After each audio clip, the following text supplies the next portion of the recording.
what I write is an opinion column. But I Digress has been and always will be something that is purely reactive.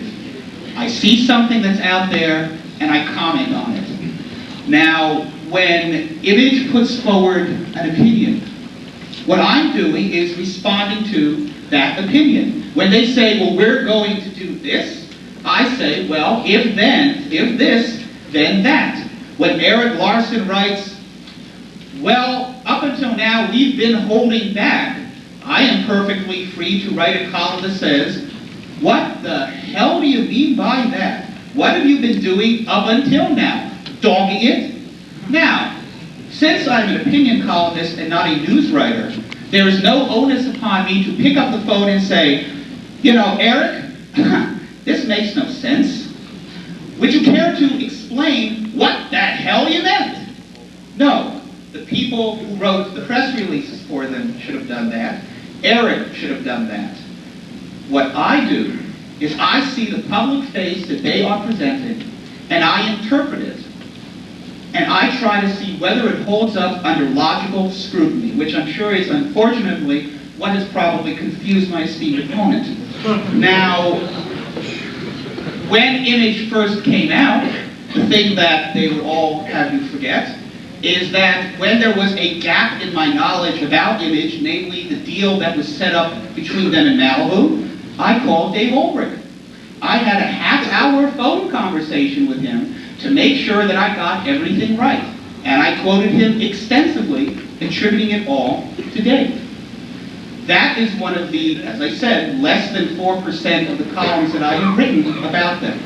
Everything else is stuff that is taken from their own words. That is pretty much all I have to say on that, because I would like to think that that is something that you can pretty much all grasp. It seems fairly straightforward to me.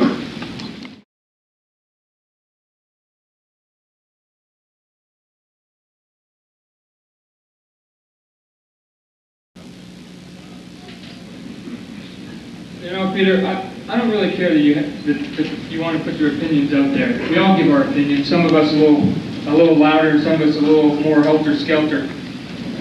What I do have a problem with is that some of the opinions, from my perspective, are lies. So if we don't check with our sources, and we don't have to see if any of the stuff is right, and we can hide behind the skirt of it's just an opinion, then what's the point of that opinion column anyway?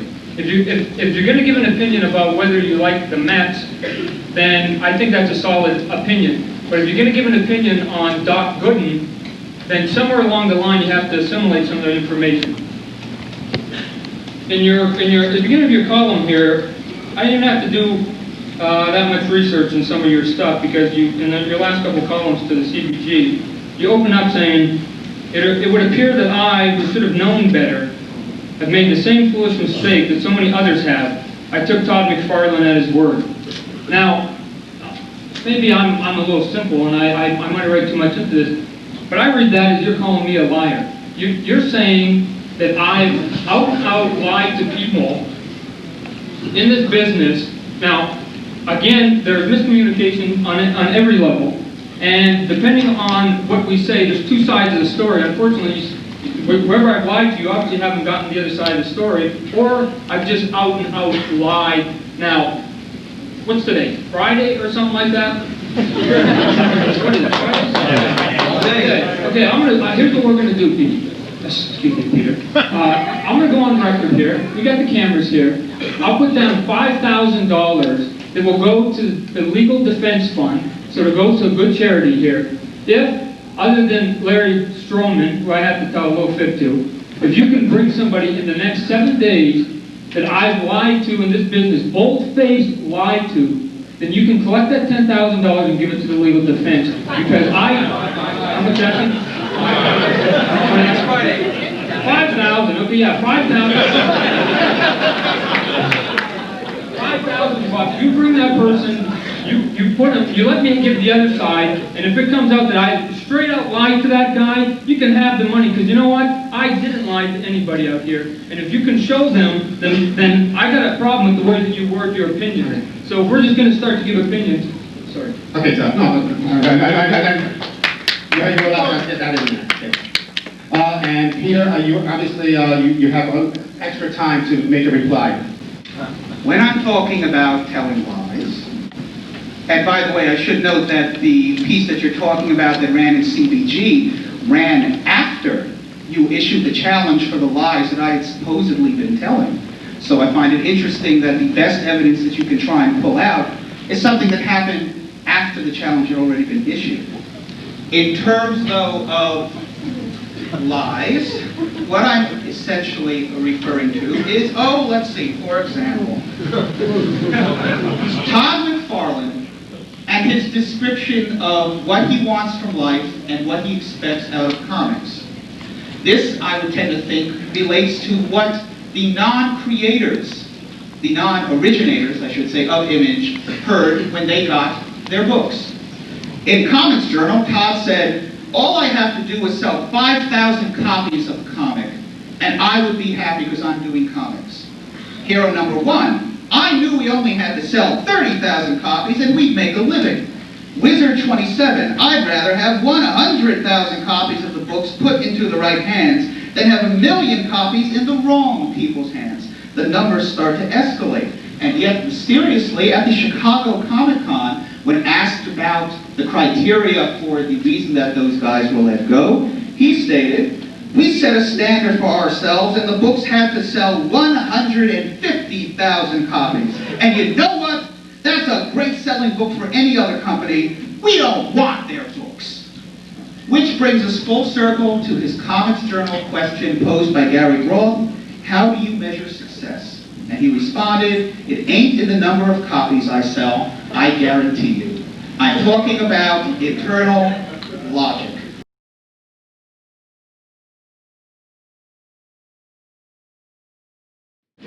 My definition of a lie, probably not that far from most of the people in here. That a lie is the deliberate telling of something else that's not the truth. Now, do people word things sometimes differently than they should? Yes. Is there miscommunication in the world? On every level. That a person intentionally knows that the color of something is blue and goes out of his way to tell somebody that that's red, that's what I consider a lie.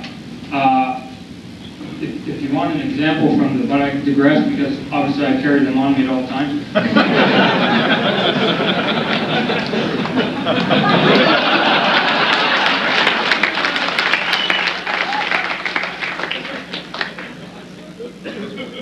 I'll see if I can pull it out right here because I actually have them in memory. You made mention that the way that we let go of the people, and more importantly, our reasons for letting go of those people. One of the reasons why we let go of those people, and one of the reasons why we even banded together, was over the issue of money. Now, I'm here to tell you people, whether you want to believe it or not, which is fine, because, I mean, I've got a clear conscience. What I did and how I left Marvel comic books and what we do, it has nothing to do with money. You know why? Because when I quit Marvel Comics, I'm telling you right now, I was the best big guy in this country. Now, if it was money, the stupidity of it would say, why would the guy making the most money leave? Now, he's saying that the reason that we left Marvel comic books was over money, and saying that we got dished by Marvel Comics to the tune of 6 figures. His attitude says that because the world pays you a lot of money, you should take it. And I'm telling you, I don't care how much money they pay you, you don't have to take it. And you know what? Michael Jordan just proved that to me the other day. They paid him $26 million over the next 3 years, and it wasn't enough for him. So, from your opinion of that we left for the money, I don't know where you based any of that, but I consider that a lie, not an opinion. Thank you. I would really not want my esteemed opponent to go to the grave believing that. How many people have seen The Fugitive? Remember when Kimball says, I didn't kill my wife, and Gerard says, I don't care. Todd has frequently, over and over again, stated that they didn't leave Marvel Comics for the money. I don't care.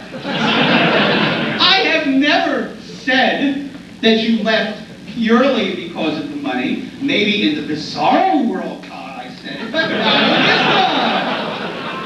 Now, for those of you who were genuinely paying attention and have realized that what Todd said, in fact, made little to no sense, I can cite specific lies that Todd has said about me. Number one, he said that I've been spreading lies about him. That's not true. Number two, he stated that John Byrne and I were psychotic. Now, I assume that he can trot out lots of factual evidence to back this up, but I tend to think not. If you're going to slam people with psychological terms, here's the kind of thing you should do. Paralogical thinking, paralogia, false illogical thinking found particularly in schizophrenic reactions. Paralogical thinking may take many forms. A patient who is preoccupied with his own subjective thoughts and fantasies may give answers to questions that are either wrong or beside the point. His interest and attention are narrowed to a point where his thinking becomes unrealistic and restricted. Another characteristic of paralogia is its false dreamlike logic. In his study of schizophrenic thinking, Bueller, 1911, cited a patient who was convinced that he was Switzerland. Such a thought could not even be entertained by the normal mind. But this patient's thinking followed the line, Switzerland loves freedom. I love sweet freedom. I am Switzerland. Ladies and gentlemen, Switzerland.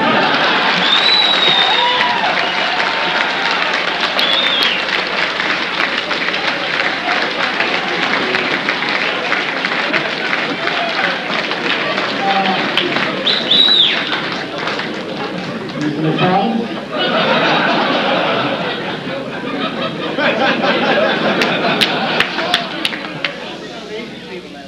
Good. I don't know where you got that I said that John Byrne or Peter David were psychotic. Obviously, you're misreading into something or looking a little bit deeper. Every person is named Petey or Johnny. Obviously, you're paying far too close attention to what I'm doing out there. If you want to call me the psychotic, I'll be the psychotic. I'll be the bad guy in this. I'll be the guy who can't write. I'll be the guy who doesn't stand up for what he believes in. I'll be whatever you want me to be, Peter. But I'm just saying that in a crowd of a lot of professionals right now, you're standing here at a table with a guy that was at least stupid enough, I guess is the word, to sit there and debate somebody who I knew was going to be able to use $5 words that probably I wouldn't be able to understand half of them. You would be able to, I mean, talk about me being able to play the audience. You're doing a great job, bud.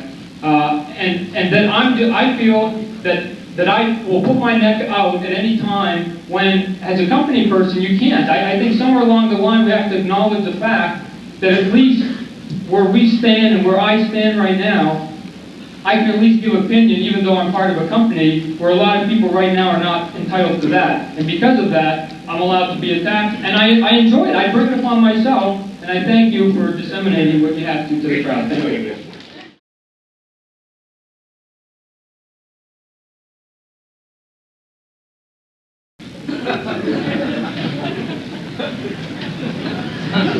In order to satisfy me. Makes sense. Thank you.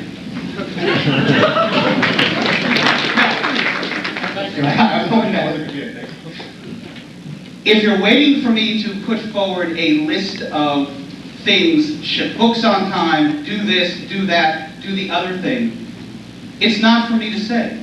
That is not what But I Digress is about. And since I'm here supposedly doing a column of But I Digress, because Todd said he wanted this to be one of my columns, it is not for me to tell you guys what to do. What it is for me to do is wait and see what you do, and then react to it, and say, this sounds cool, or this doesn't. However, I would really strongly suggest, as I said in my opening statements, that what you try and do is give thought to what you're saying. Give thought to the way that people are going to be reading it, and try this. When you talk, or I should say before you talk, picture in your mind what it's going to look like on paper, and take it along those lines. I learned this 10 years ago when I was sales manager at Marvel, where I made a thoughtless remark about retailers that sounded okay when I said it, but I got pilloried in CBG. And I said, oh God, I better not do that anymore. Now, I've been pointing out that Image has been saying dumb things for 1.5 years now, close to 2 years, and you still haven't gotten the hint. Now, if you wish to separate it, fine. I've criticized Todd, I've criticized Rob, I've criticized Eric. Never took a shot at Jim Lee. Why? He didn't say anything dumb! Quiet!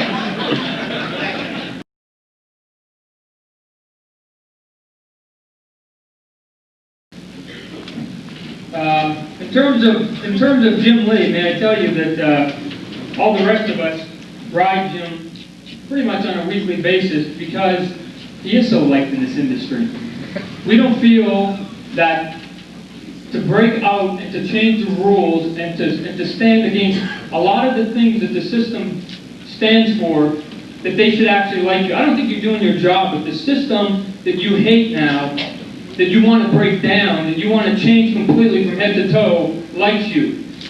He doesn't have to really for the most part, because he knows when we go to conventions that Todd for the most part will go up there and make an idiot of himself, or Rob will make an idiot of himself, or somebody else, so he can stand there. That's his prerogative. He at least stands behind the convictions that we have and behind the opinions that we have. Now, do you want me to get the books out in time? I don't have control over those books, Peter. I have control over my book.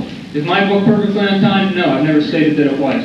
Would I like to see those books out in time? Sure I would. Would I like to see 15 books from all the Image books? Sure I would. But unfortunately, again, the misconception is that Todd McFarlane has some kind of muscle pull at Image Comics. I have muscle on the Spawn comic book only, and that's all that I can control. I can't control the other stuff. That I can now be a better human being, present myself in a better way, Peter, I'm never going to do that because I say no to everything, and it's a bad attitude on my part, but it's probably the reason why I don't have that many people surrounding me. One of the reasons why I don't expand, and I've only got the Spawn and not 12 spin-offs.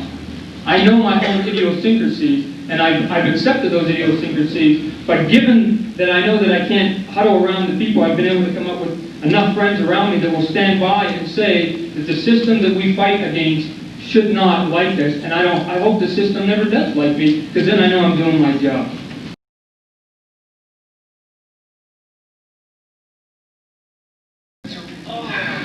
Only an image could being liked be something that's a downer. Possibly the reason that Jim is liked by the people is because he's courteous. Courteous does not require being an idiot.